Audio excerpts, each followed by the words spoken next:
Hey sports fans, Coach Nick here, and welcome to BBallBreakdown. I am pleased to have probably the tallest TV analyst in the NBA right now with Jim Petersen of the Minnesota Timberwolves. And Jim, I can't thank you enough for coming on the show, and what are we going to talk about today on the court? We're going to talk about how you defeat the ice coverage, and ice defense is something that your viewers know very well. It's a very common defensive coverage, especially in wing pick situations.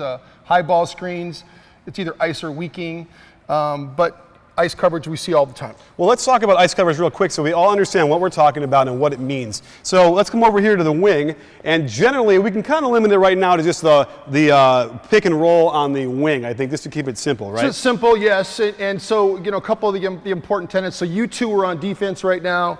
Jefferson Mason and I are on offense, and the important thing to understand about ice coverage is communication. So Coach Nick, your job is the most important job. If I have the basketball, and let's say the premise that we're using today is a swing reversal situation. So ball's on this side, I'm in the middle of the floor, I'm reversing it into a wing pick situation where it's pass and follow.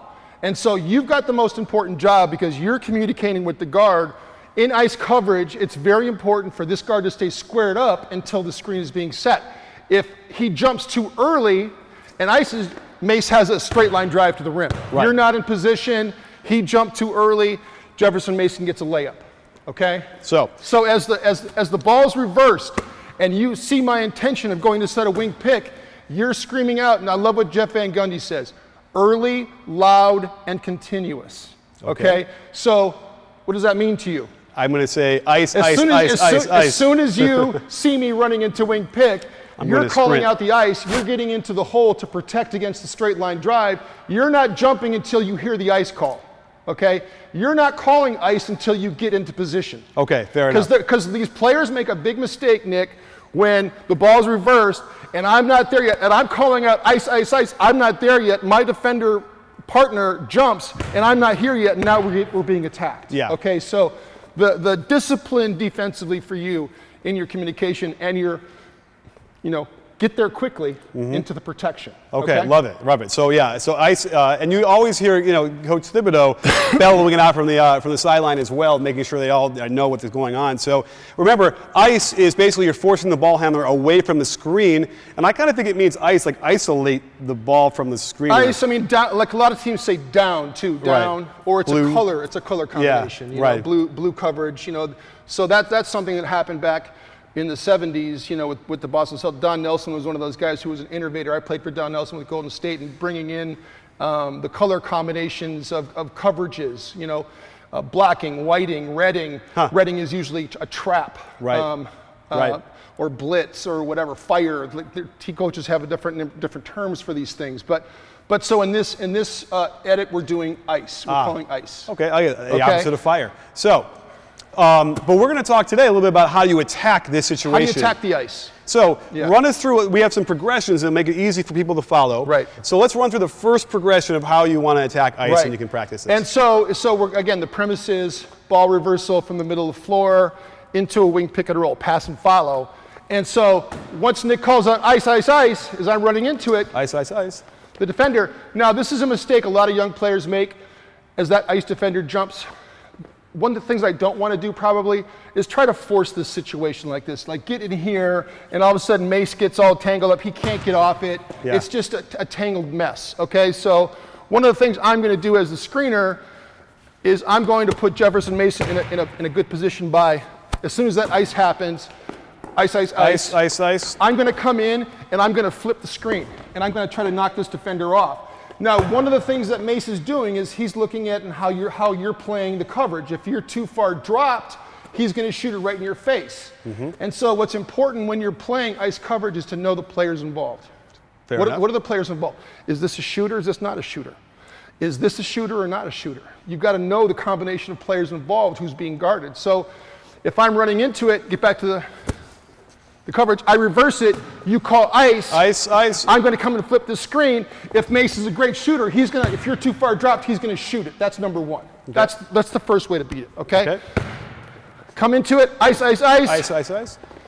I flip it.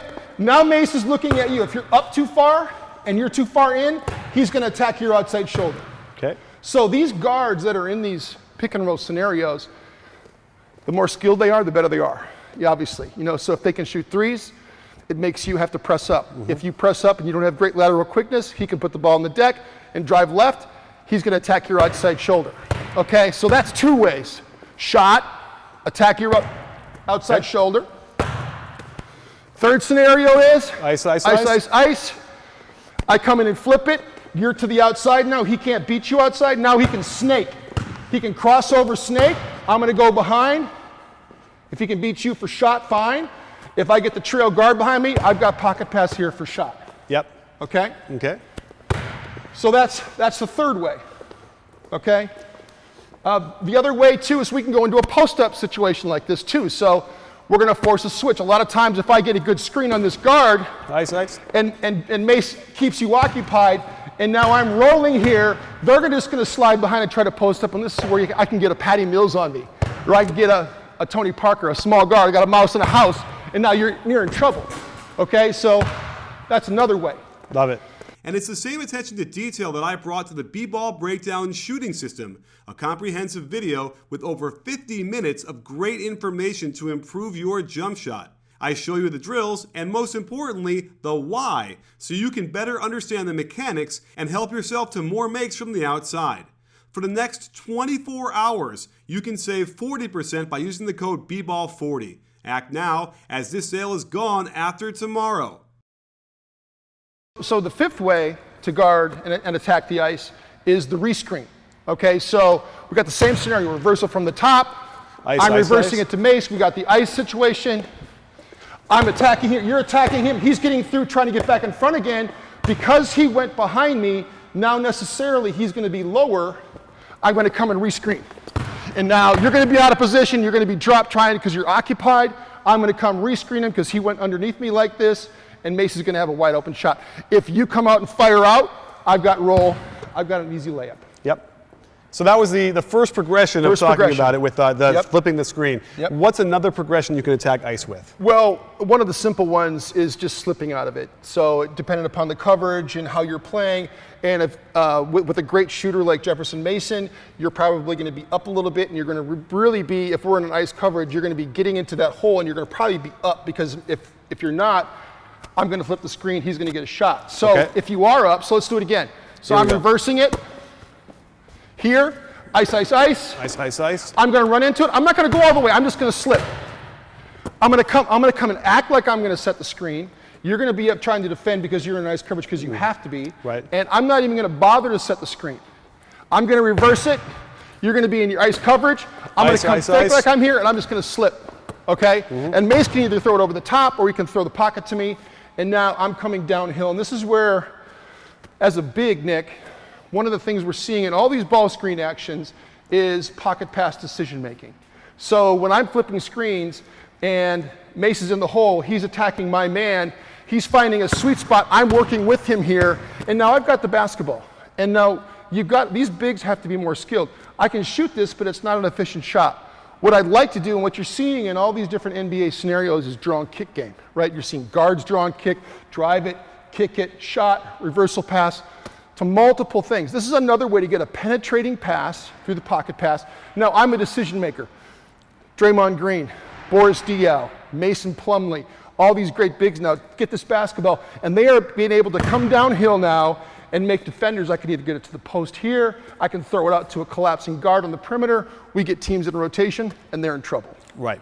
Love it. Remember, middle penetration, we talk about it all the time, is really the key to getting a lot of threes. And we see that now, right? Guy can get almost to the rim, and kind of instead of shooting it, he's boop right to the corner, wide open three. Absolutely. And remember, and coaches probably pull their hair out when they would see that back in the day, but if he misses the three, the guy's probably right there at the rim for the rebound. And I think that's another thing we lose. So let's see that in real time and talk a little about the slip, because I think this is great. So I'm guarding you. Reversal pass. All right, ice. I'm here, I'm up. He slips it, boom. Look at that. Still got it. Yes. I'm going to dunk the next one. Uh-oh. All right. So we had that. So you have the slip. So we had the first 5 progressions in flipping the screen. We have slipping the screen. That's another way to beat the ice. Once you get into coverage, he's a great shooter. You got to be up. I slip out of it. Okay. Okay. The next one is spacing versus the ice. Okay. And so now this scenario, let's say I'm Dirk Nowitzki, and this is one of the things that's been very difficult. It's hard to ice when Dirk Nowitzki's involved in a wing pick and roll. Sure. Okay? Because what now Jefferson Mason's going to do is I reverse it, you're calling ice. Ice. He's going to try to, as I come set it, I'm not going to flip it, I'm not going to do it. He's going to occupy 2. He's going to attack both of you. You're going to be in it, and I'm going to space first the ice, and now I have shot. Okay? And one of the important things is a lot of times I don't want to go too far from Mace because I don't want to come back into the rotation, okay? Because what's going to happen if this is Dirk Nowitzki, teams are going to understand that, and the guy that's guarding this player in the slot is going to be at the nail. We call this the nail. Get to the nail, okay? And so now I'll be Nowitzki for a second. So now you're going to space versus the ice. Yep. Okay? And because your man is down here in the hole, he can't get back to you. Right. I got to rotate. Yeah. And so that's why when you space, you don't want to space so far that they can make this an easy rotation. Right. Okay? So that's a very important thing that you want to be able to do. Okay? The other thing I like about that, by the way, is that if I'm closer to him, it's an easier pass, right? For the point guard to make. Right. You know, you don't have to throw it 22 feet over to the top. Well, and here's the thing too. So let's go back to the original scenario. Okay? So I'm here. I get it to Mace. You guys get into ice. He's attacking you. I'm spacing. And let's say I'm not Dirk Nowitzki. Let's say I'm DeAndre Jordan. Okay, so this is another scenario. So space versus the ice for shot. Space versus the ice. Now I'm a center of 5 who doesn't shoot threes, who doesn't really handle the basketball that much. I'm going to go and I'm going to rescreen through a dribble handoff. Okay, so you're going to throw out to me. I got it. You're coming back at me again. Yeah, I'm going to be here. I'm going to dribble at Mace like this. I'm going to try to knock you off. He's got shot. I got roll. Okay, that's all out of space versus the ice. Which I like. So you don't need to have a Dirk Nowitzki. You can still get dribble handoff action and really hurt the defense. Absolutely. So that's a really important thing. So I come here, boom, Mace has it. You get into your ice, attack it. Space versus the ice. I can either rotate it, I can drive it, but I like coming back here, knocking him off, and getting this action here, and I'm getting a dunk now. Okay? Yeah. So very important. So the ice is a very common coverage, and you've got to be able to play out of all these scenarios. Now, there are other things we can do. We don't have time to go into every single scenario, but that first 5 progression, slipping versus the ice, spacing versus the ice, is a really good way of beating the ice. Absolutely. And we see ice being played at every level now, which I like, and you can see how at the high school level, that's complicated what you're doing on the offensive end. Not always easy for them to do that, and so maybe high school coaches would say, great, let's force them to get really creative on their progressions and see if they can handle that. Well, if not, they'll stop them. Here's the thing though, Nick, and this is what they do here at Dr. Dish. This is what great coaches like Jefferson Mason does. It's all about skill development. It's about working with guards and posts, being able to do multiple things. Pocket pass decision making. Can I make passes? And so working on these scenarios where I'm flipping screens, rolling out of it, getting the pocket pass, learning how to finish at the rim, learning how to make that pass against pressure, being able to space versus the ice and run dribble handoffs, and for Mace to be able to come off that handoff and knock that shot down. Yep. This is all about player development and trying to get these real life situations and making players work out of those scenarios. Absolutely. Well, you heard it right from the I don't want to say the horse's mouth, but you got it from the expert's one horse mouth. Anyway. And that was some fantastic stuff, Jim. I can't thank you enough for joining us and being part of the conversation today. And don't forget, sports fans, at B-Ball Breakdown, we're not a channel, we're a conversation. You in? You in, Jim? I'm all in, Nick. I'm all in. Sports fans, to see more of our great NBA content and analysis, make sure to hit the subscribe button, but also click the bell and adjust your settings so you can get an alert the second our videos drop. Because trust me, you're going to want them hot and fresh. You in?